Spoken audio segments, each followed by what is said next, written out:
flying over some of the wilderness areas of northwestern United States and Canada. Here there are thousands of square miles of uninhabited wilderness that is still unexplored.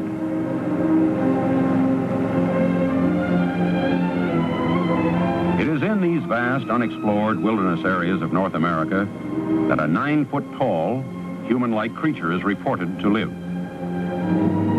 This is the home of the Bigfoot, or Sasquatch, as the Indians call him.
I'm Jay Smith, and it's my job to give you a first-hand report on Bigfoot. I've been here in this camp for several days. We're told it's Bigfoot country. From this camp, a vast wilderness area is now being searched for the Bigfoot. This is Ron Olson. Ron's from Springfield, Oregon, and he heads up expeditions looking for the Bigfoot. Ron, tell me, just what is a Bigfoot? Excuse me a minute. Craig, hold that thing up a minute. Bigfoot, or Sasquatch, as he's called in Canada, is a giant, hair-covered, human-like creature that's been reported more and more throughout the mountains of the northwestern United States and Canada. How big do they run? Many sightings has revealed this creature to be between 7 to 9 feet tall and 600 to 900 pounds. Well, now, let's hear the words of some people who've had some first-hand experiences with Bigfoot. In 1924, Fred Beck and 4 other miners were in a cabin in the backwoods located in Washington State near St. Helens. There were 4 or 5 creatures who approached the cabin during the night and proceeded to harass the miners by throwing rocks and pounding on the walls and doors of the cabin. No, they was big shoulders and small hips and hairy. And they was, I'd call them a black turned brown by the sun, outside hair. That's what I would call them to be. And muscular.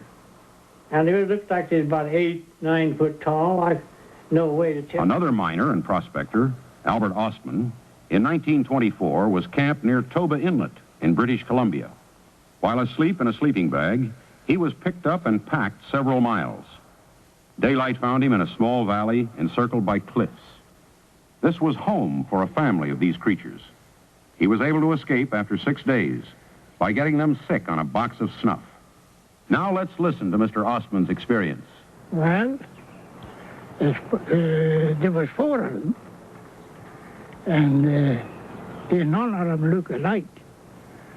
There was what I call the old man, because I had no scale or any rules for measurement, but he was at least 8 feet tall, and must have weighed at least 800 pounds. But what I call the old lady, she couldn't have been over about 600-700 pounds.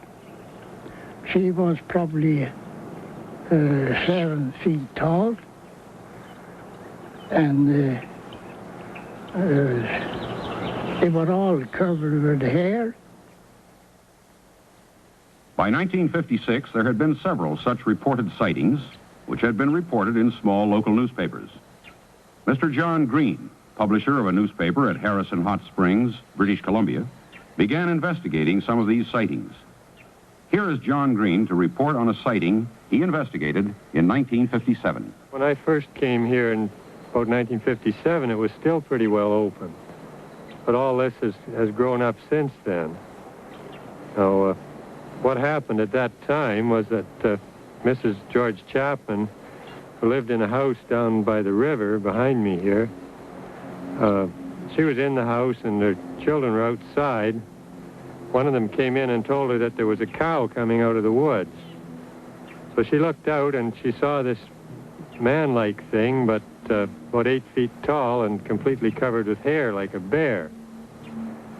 And she knew it to be a Sasquatch. This was, quite a well-known thing to the Indian people. And she was frightened, so she took the children, ran down to the river, and then through the graveyard, which is right behind me here, and came out just about here onto the track, and then ran on down to Ruby Creek.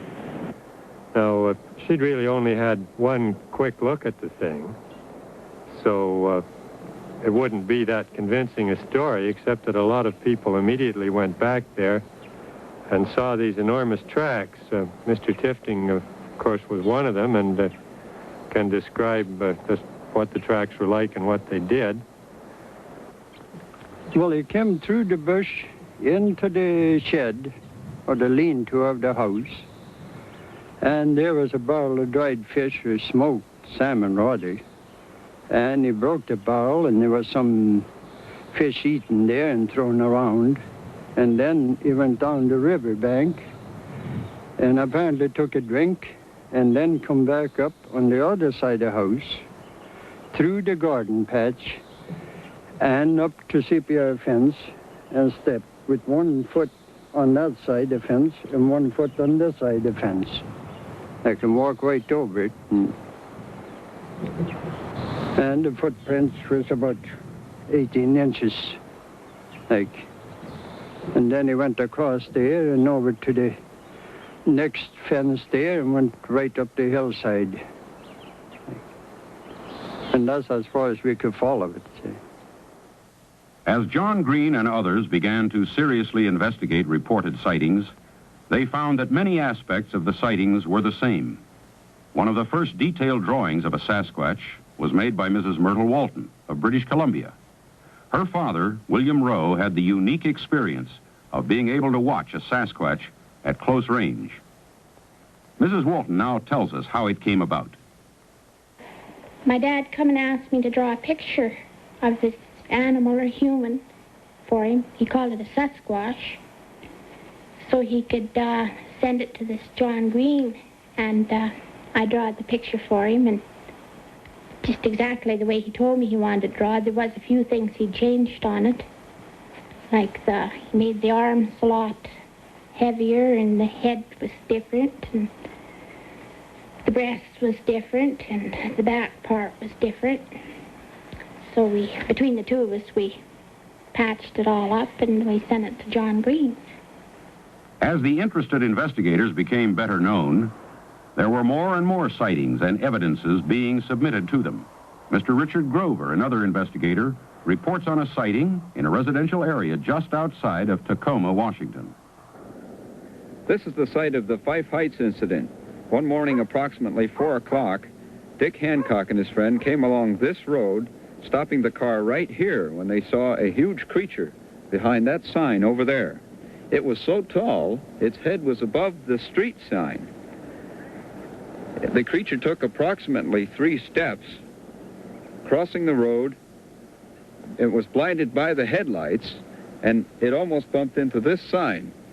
As it sidestepped, it caught this sign before it went down over the hill. This is the sign that the creature struck,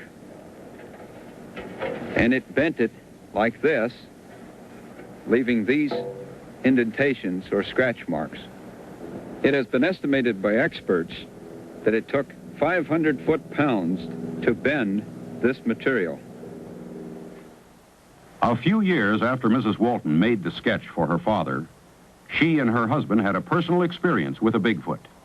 This is what they report. Well, I think my wife and I have heard the Sasquatch.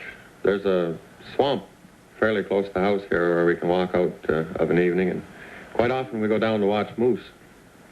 And one night we were down there, and there wasn't any moose around, which was strange because in the summer every night there's moose in the swamp. And it was just before dusk when across the swamp we heard this screaming cry. There were 3 cries, screams, or horrible screams, or whatever there was. One after the other, there was silence between, and everything was just dead quiet afterwards. Just made the hair crawl on the back of your neck. We didn't see anything, but I've heard every animal that lives in the locality at different times, and it wasn't any of those. And if I was asked to describe the sound, I'd say it was a kind of a screaming cry, and it seemed to have anguish in it.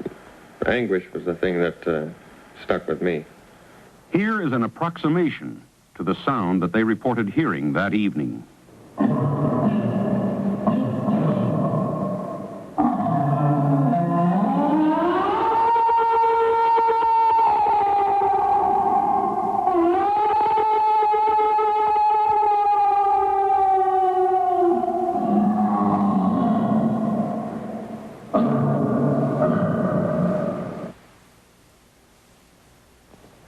Some of the investigators began to call on the scientific community for facts which might put the puzzle together and prove or disprove the reports. Here is Dr. Charles Guiguet, curator of mammals at the Provincial Museum in Victoria, British Columbia, who reflects the dilemma in which he and his companions found themselves. In my opinion, the Sasquatch, the Yeti, the abominable snowman, the Winnebago, the Cadabrosaurus, Loch Ness Monster, Ogopogo, all of these animals belong in the realm of folklore and mythology. And my reason for saying this is simply that there is no concrete proof, evidence, that any of these creatures ever existed on the face of this planet. No one has ever produced a specimen, complete or incomplete, to prove that any of these animals have ever lived. The scientists were asking for physical evidence to support the stories of the reported creature. In 1958, Gerald Crew was building a new road in a wilderness area in Northern California. For several mornings in a row, he noted there were huge, human-like footprints around his bulldozer. He obtained some plaster of Paris and made casts of them. Here now was physical evidence of something that made tracks. Some scientists say they are made by a prankster. Here is another investigator, René Dahinden. No scientist ever came out in the bush to look at the footprints which we found. No scientists ever studied these tracks. They're sitting there saying they're faked without ever having seen a footprints in the area where we found them. No technical evaluation was ever made. In my opinion, after having seen 3,000 footprints myself of 6 different sizes, I came to the conclusion this tracks to be made by a living foot, a creature with a foot like this, a Sasquatch, rather than a man with artificial feet. The task of the investigator has not been an easy one. On one hand, he is greeted by individuals who just saw Bigfoot and believes it. On the other, he is met with cries of derision and fakery. There is beginning to be a new line of thinking from the scientific community on this subject. Here is Dr. Grover Krantz, physical anthropologist at Washington State University, which explains his view. As a physical anthropologist, I've decided that these creatures do, in all likelihood, exist. The evidence of the footprints is what I find the most convincing. This is an example of one footprint. This is a plaster cast, which shows a crippled individual. The foot was twisted, and 2 bulges appear, calloused structures on the outside edge of the foot, and correspond to gaps in the bones, which I've reconstructed here. If this was faked, the person doing it had to be an absolute expert in human anatomy. Perhaps the most startling and far-reaching event in the recent history of Bigfoot hunting happened to a long-time investigator by the name of Roger Patterson. In October of 1967, he and a friend were in the Bluff Creek area of Northern California to investigate a reported sighting of 2 creatures. Suddenly, his horse shied as a large creature stood erect from behind a log where it had been drinking from the creek. Patterson grabbed a 16mm camera from the saddlebag and jumped from the back of the rearing horse, to take the following pictures. Let's hear in Patterson's words exactly what happened that day. As it walked across the sandbar, I was able to get some fairly good footage of it. It turned a couple of times and looked at us, and as it turned, it seemed to give me the impression that it didn't want anything to do with us. It didn't run, it didn't act scared, but yet it acted leery of us. Patterson thought that he had proved once and for all that the creatures existed, but he found that even the film was in question. As a result, the footage was submitted to experts in various fields. Among them was Janis Prohaska. Active in the motion picture industry since 1939 as an impersonator of animals of the ape family, Mr. Prohaska was convinced that Roger Patterson had filmed a living, wild creature. The movement is the only thing what throwed me a little bad, because he moved a little bit more like a man than an animal.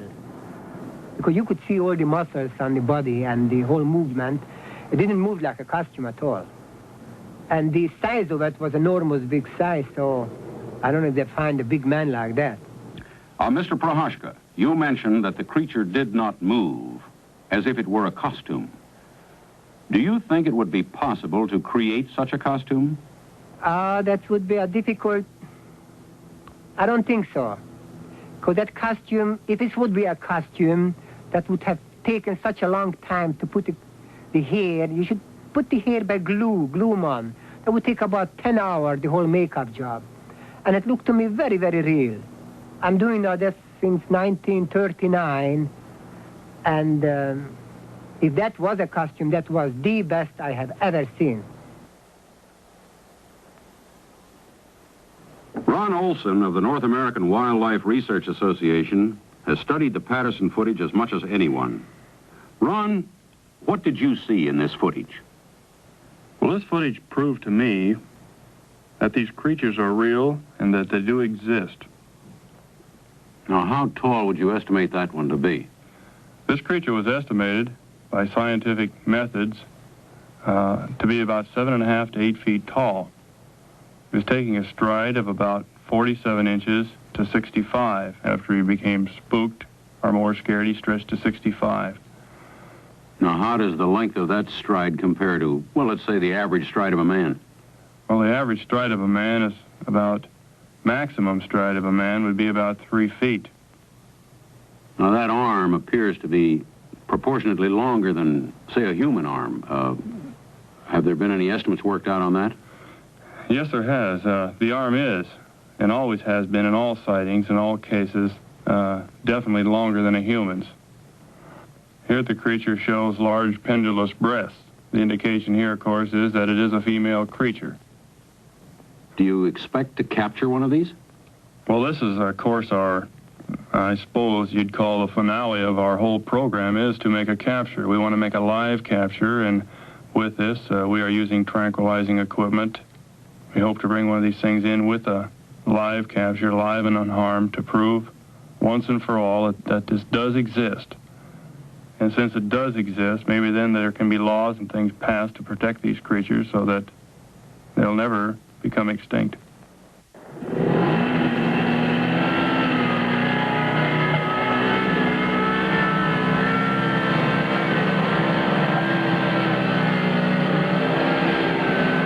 What drives men like these to leave their homes and live weeks at a time in a camp to search for a creature that most people don't believe exists? There is an inner drive in all men that flares only a few times in their lives. This kind of drive in men discovered America, explored the North Pole, and finally sent man to the moon.